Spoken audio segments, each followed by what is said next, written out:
Saudara-saudari terkasih, apakah saudara sudah memulai hari ini dengan penuh sukacita dan punya niat untuk berbuat baik meskipun kecil?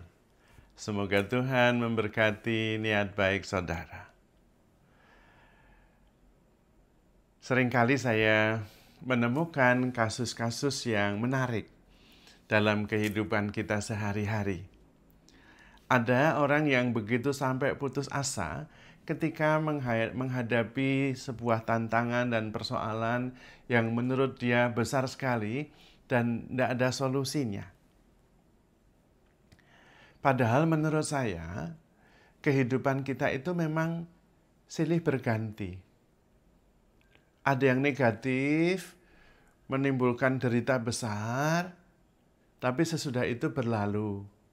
Karena pasti berlalu, lalu menemukan sukacita besar.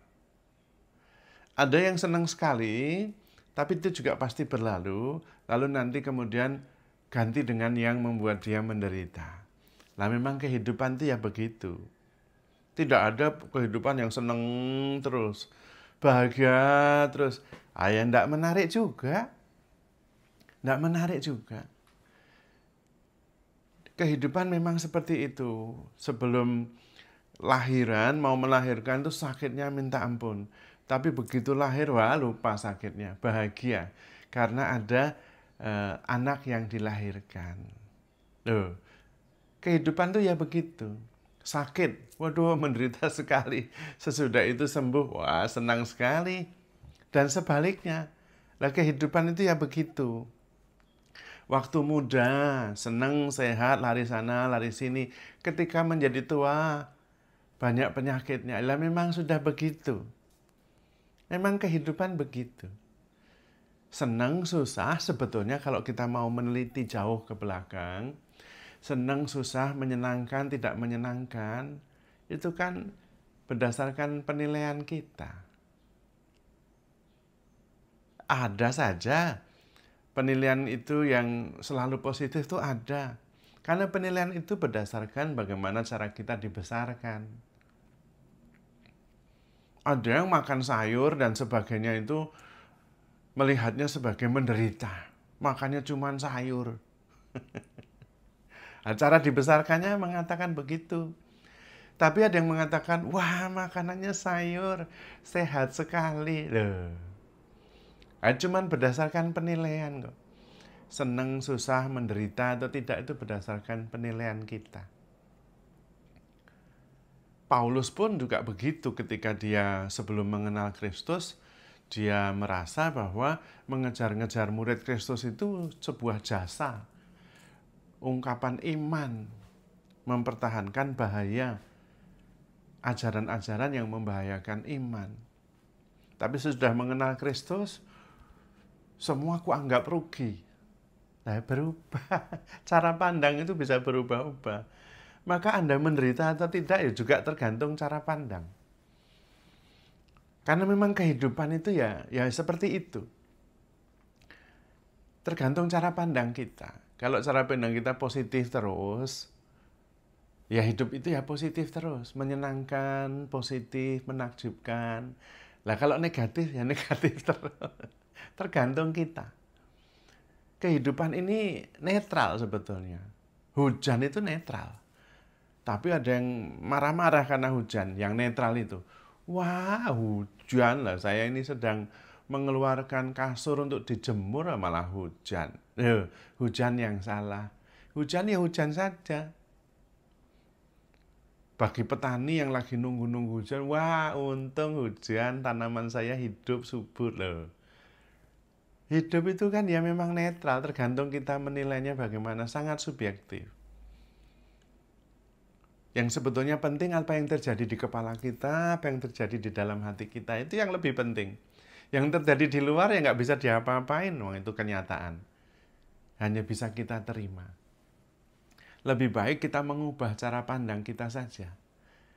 Menurut Rasul Paulus, kepada umat di Filipi, bab 4 ayat 8 dikatakan yang baik, yang benar, yang mulia, itu saja yang dipikir. Yang lain nggak usah dipikir. Karena hidup ini sudah ada yang mikir. Dan hidup ini kita pikirin juga nggak bisa apa-apa, wong hidup itu sebuah kehidupan yang terus bergerak. Kita bisa mengalami, lah itu yang penting. Alami saja, syukuri saja, terima saja. Dan tidak usah menghakimi, tidak usah menilai. Bersyukur saja. Lalu berbuat baik. Udah sesederhana itu. Kalau menilai membuat kita terbebani. Menerima kenyataan sebagai kenyataan itu jauh lebih baik. Tidak usah banyak dibumbui dengan kisah-kisah yang muncul dari pikiran. Kenapa seperti ini, kenapa seperti itu. Lah itu kenyataan, ditanya kenapa ya nggak bisa. Kalau sudah tahu kenapanya, ya sudah tinggal berbuat sesuatu, nggak usah dipikirin juga. Kenapa sakit? Ayo makannya ngawur ya sakit. Tinggal ganti makannya yang baik, mengurangi yang membuat sakit, selesai.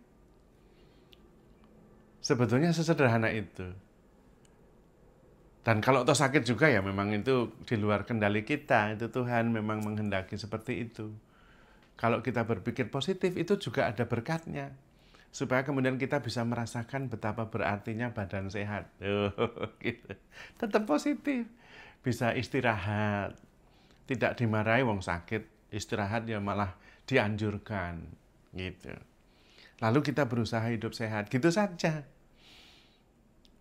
Banyak hal yang sebetulnya tidak harus dipikirkan terlalu rumit. Karena kita nggak mampu juga pada dasarnya. Lebih penting kalau kita itu mensyukuri saja. Bersyukur, berbuat baik, berpikir positif. Dan tidak usah terlalu jauh karena kita juga tidak ngerti. Variabelnya kan banyak dalam kehidupan ini. Mengenai besok ya kita nggak tahu, nggak usah dipikirin. Hari ini aja dipikirin, hidup sepenuhnya, penuh cinta kasih. Besok juga akan begitu. Karena itu konsekuensi. Tapi kalau hari ini melakukan kejahatan, ya besok kita akan menderita. Sesederhana itu. Maka lakukan yang baik, pikirkan yang baik, yang positif. Sudah. Besok bagaimana? Kenapa besok saya sudah melakukan yang baik, kok besok jadinya menderita?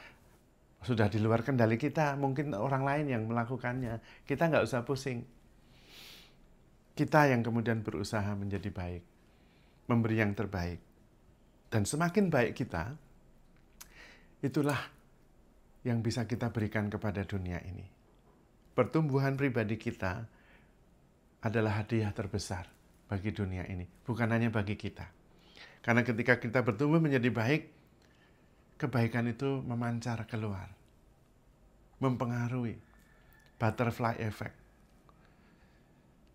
Riak yang kecil bisa menjadi gelombang yang besar. Maka lakukan saja yang kecil, yang kita bisa, tapi dengan cinta yang besar. Lalu terus melakukan yang positif, berpikir yang positif.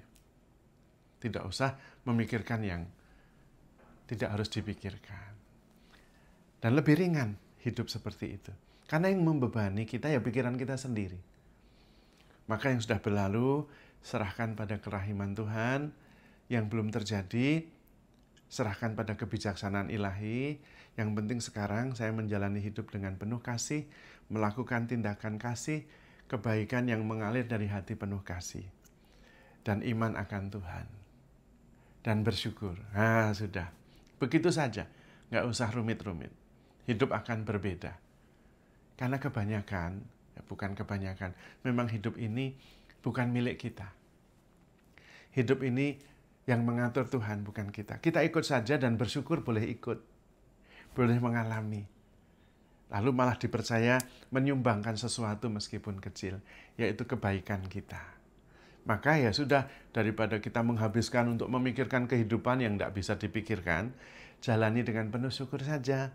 Dan terus melakukan kebaikan. Karena kebaikan itu hasilnya akan baik. Maka mulai dengan niat baik, rasa syukur, dan antusiasme, iman, percaya, dan kemudian penuh sukacita menjalani kehidupan ini. Dengan intensitas yang tinggi, itu akan berpengaruh untuk kita dan untuk yang lain. Terutama kalau kita sadar bahwa kita begitu dicintai Tuhan. Maka hidup jangan dibuat rumit, sederhana saja. Semakin mendalam hidup kita, semakin sederhana hidup kita. Karena hidup itu sudah menakjubkan. Ada kita atau tidak ada kita juga menakjubkan. Jadi sebetulnya kita juga nggak penting-penting amat. Bersyukur bahwa kita boleh terlibat dalam kehidupan yang menakjubkan. Sudah begitu saja. Lalu kita berikan yang terbaik yang kita bisa. Tentu hati kita lebih ringan, lebih penuh sukacita. Maka saudara-saudari terkasih, handle yourself with care. Because you are loved. Tuhan memberkati.